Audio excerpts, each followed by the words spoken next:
Hi everyone, and welcome back. Today we are going to discuss the poem Home Burial. Home Burial, it's a poem written by Robert Frost. Robert Frost is a very famous poet. I think you don't need any introduction. He was born, in 1874, died in 1963. He's actually an American poet. You must have studied many of his poems, like The Road Not Taken, for example, Birches, After Apple Picking, and Mending Wall. So, these were some of the famous poems written by Robert Frost. Uh, and his work, he is an American poet. At the same time, his works were initially published in England. Okay, before it was published in the United States. Home Burial, that's the poem that we're going to discuss now, was written in 1914. It's a dramatic lyric. It's a dramatic lyric. It means that it's not a dramatic monologue. Okay. Here in this poem, you can see two people, and this conversation is taking place between two people. So, there is no, it's like there is not a single, in dramatic monologue, you have only one speaker, right? So, in this poem, there are two speakers, okay? And it's written in blank verse and mostly in dialogue. So, it's written in blank verse, which means the meter is iambic pentameter, okay, without any regular rhyme. That's what blank verse means. Then the poem centers on the consequence of miscommunication. Consequence of miscommunication. So there are, as I told you, two characters, husband and wife. Okay. So there is a great deal of miscommunication between them. Both of them have failed to understand each other's feelings.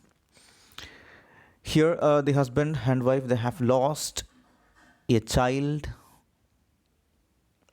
recently. Okay, they have recently buried their child, and they are trying to cope with the grief differently, and can understand or respect each other's mourning process. So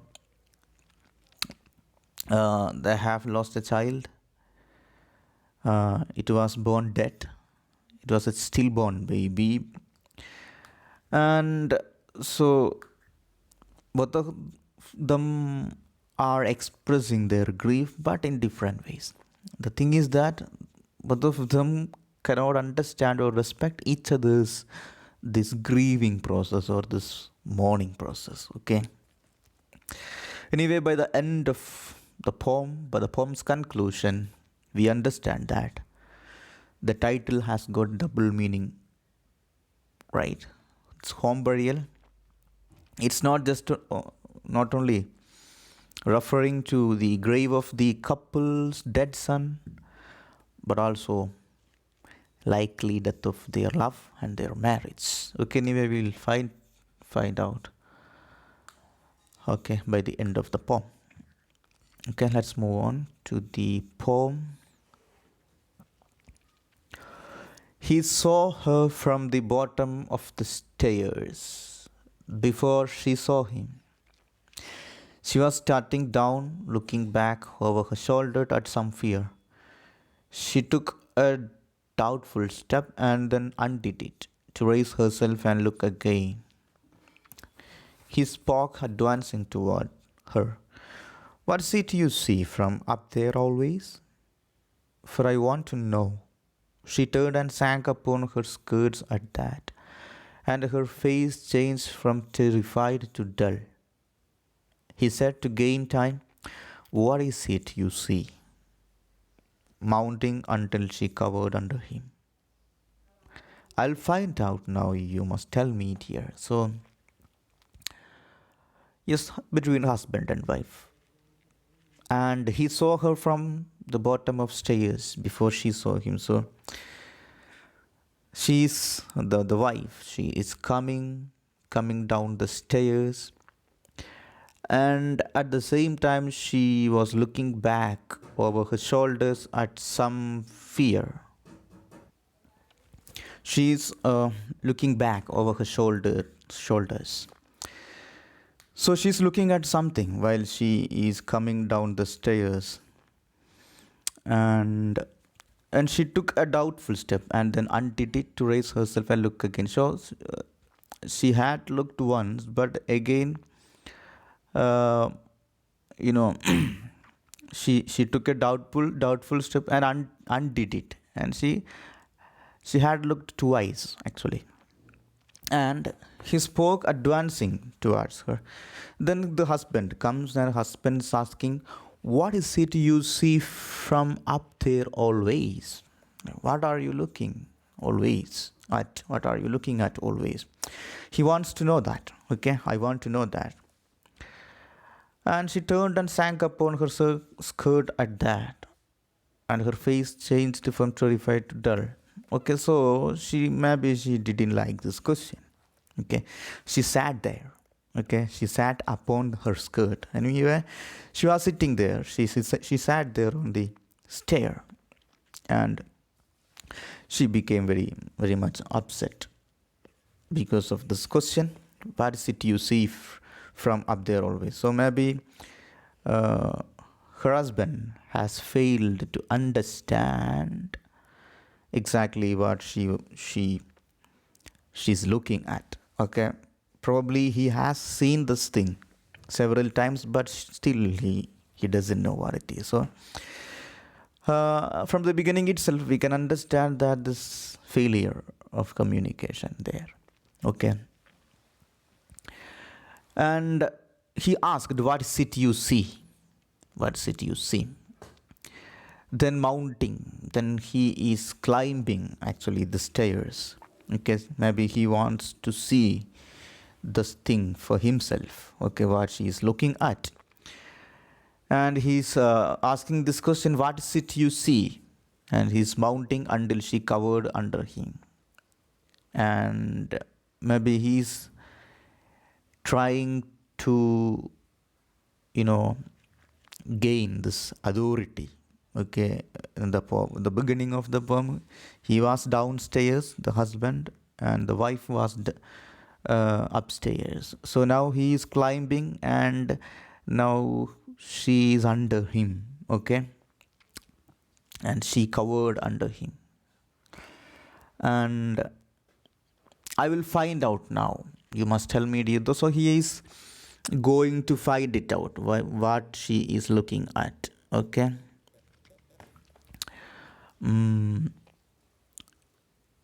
Then let's move on. She in her place refused him any help. With the least stiffening of her neck and silence, she let him look, sure that he wouldn't see. Blind creature, and a while he didn't see, but at last he murmured, oh, and again, oh. What is it? What? She said. Just that I see. You don't. She challenged. Tell me what it is. Okay. So he climbed the stairs and asked her what she is looking at. And she refused him any help. She refused him any help, which means that she didn't say what she is looking at, and she is actually stiffening of her neck, and maybe she slightly tenses her muscles. Maybe she's angry. She is little bit, upset, and she's not ready to break her silence. Okay, You understand? And she let him look. She let him look, even though she didn't say anything. She was silent, and she was little bit, maybe little bit angry. Anyway, she let him look. Sure that he wouldn't see. She let him look, but at the same time, she was sure that he will not see anything. His blind creature. It's actually, even though uh, she's blind creature. Sorry, this blind creature. This is a word from the speaker. Actually, the narrator tells blind creature. Anyway, this is what she thinks about her husband. He's a blind creature. He will not see what she sees. Okay, and while he didn't see, at first he didn't see. He didn't see first time when he looked. But at last he saw it. Then he murmured something. Oh, okay. Then her question, what is it? She said, okay. His expression that is oh, which means that he must have seen something.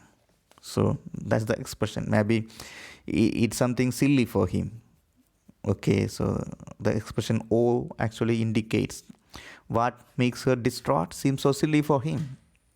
So she's asking, what's it? What? She said. Then he says, yeah, just that I see. I saw something. And I knew that it is what upsets you. It's what makes you distraught.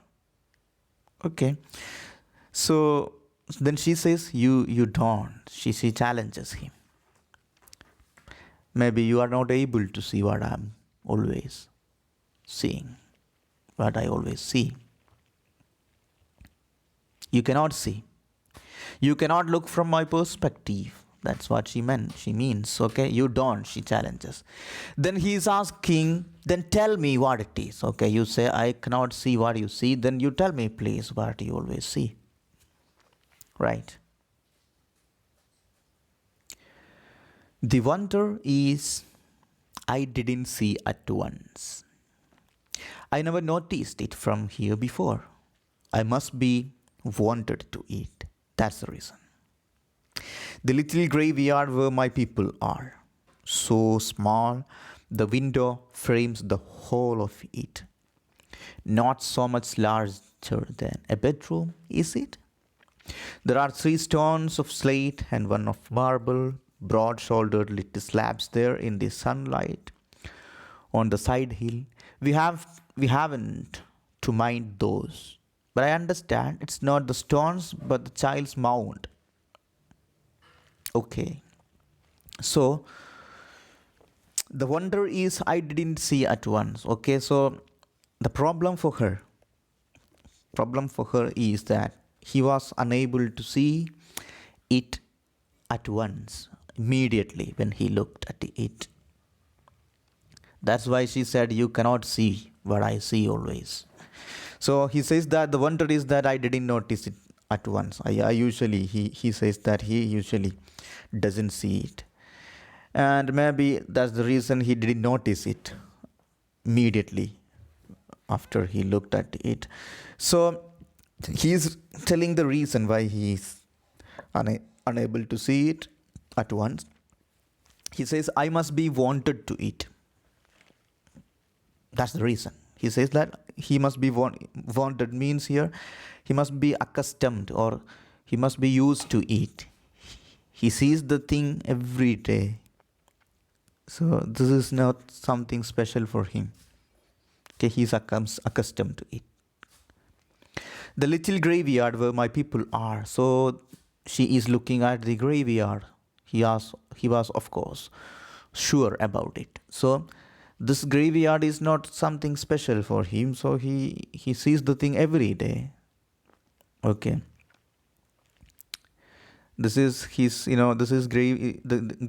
graveyard where my people are. So his family members, maybe his father, his mother, and other members were buried in that little graveyard. So he always sees this. So small. He says this graveyard is so small, and the window frames the whole of it. So he can see the whole graveyard through this small window. So it's very small and not much larger than a bedroom. Is it so? It's very small. It's not a big graveyard. It's like it's not larger than a bedroom. Okay. Then there are three stones of slate and one of marble, broad shouldered little slabs there in the sunlight. So these are the gravestone. Okay, gravestones of there are gravestones of slate and gravestones of marble, and so it's on the side hill. Okay, we haven't to mind those, but I understand it is not the stones but the child's mount. Okay, he understood what makes her distraught or what bothers her. What bothers her? Okay, he could see some tomb there, and he could see some gravestones of slabs and marble, but these two or these graves doesn't bother her. Maybe these gravestones of marble and slabs were of his father, mother, or some other family members, right? But he knows, the husband knows, that she is not at all concerned about those graves. But I understand, he says, it is not the stones but the child's mound. So there is a small grave there. In the grave, in that same graveyard, there's a small grave. So he says it's just a mound. It's not even a grave. Okay. So the grave, you can see here, the grave is just a mound. It indicates that it is not a grown child, it's not a grown-up child, but possibly a stillborn baby, possibly. Okay. This baby was born dead. Okay. So Dawn, she cried. So she's saying, okay, don't remind me of it. Don't call my child's grave a mount, maybe. Don't, she cried. She withdrew, shrinking from beneath his arm that rested on the banister, and slid downstairs and turned on him with such a taunting look. Then now she, went downstairs. She slid downstairs. So she reached downstairs now, and then turned on him with such a daunting look. Maybe she had a frightening look on him. Okay, she didn't like these kinds of things that he explained. Maybe he is trying to belittle her feelings. Okay. Anyway, let's move on.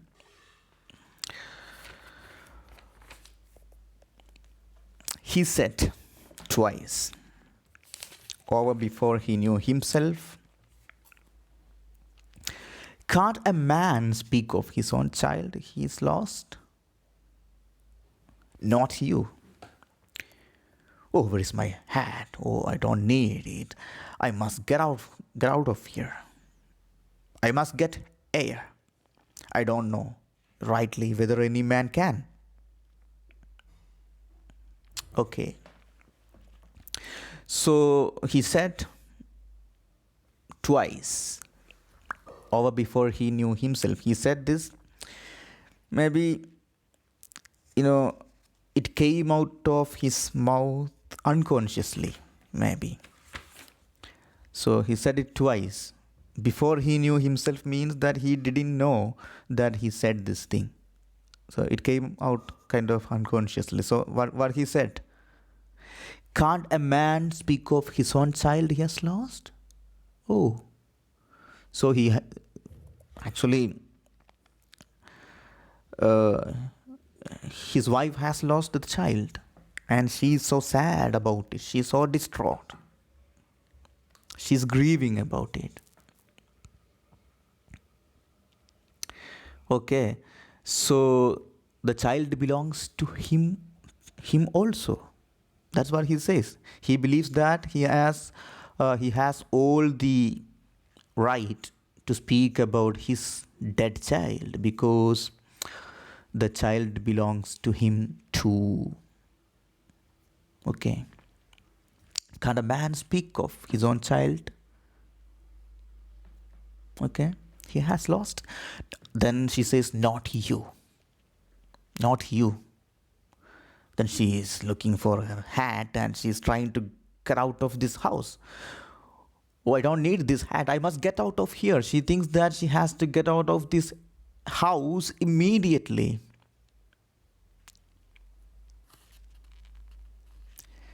Right. Then she says that I must get some air.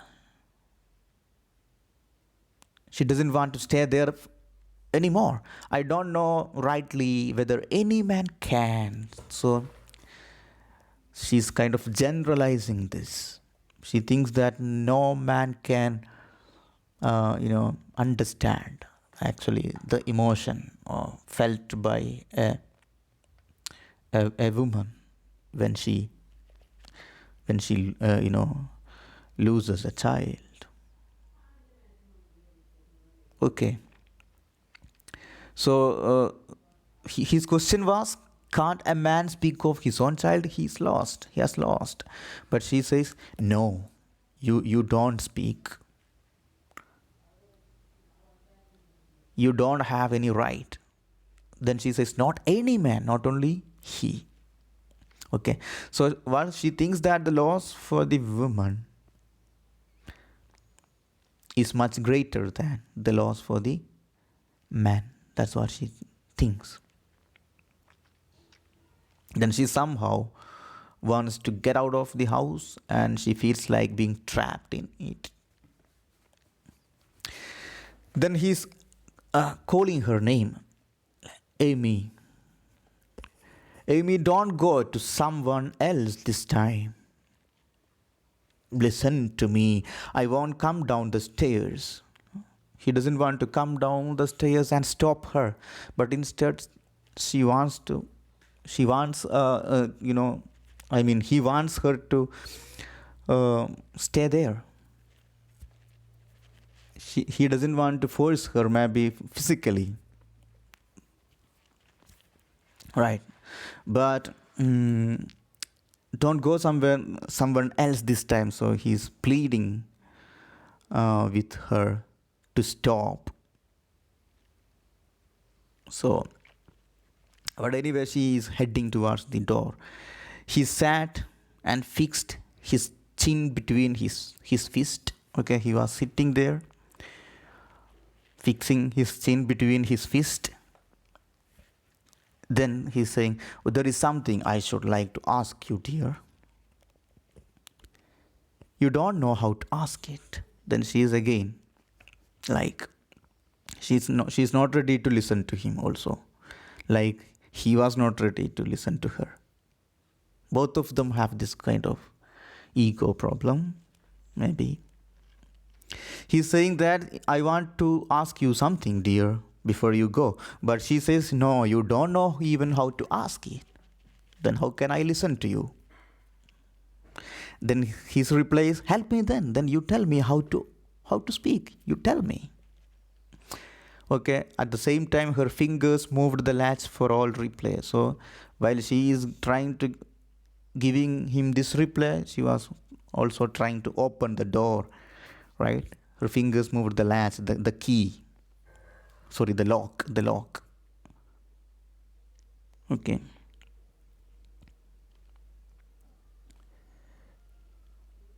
Then, so maybe then the remaining part we can do in the next part, okay? Thank you.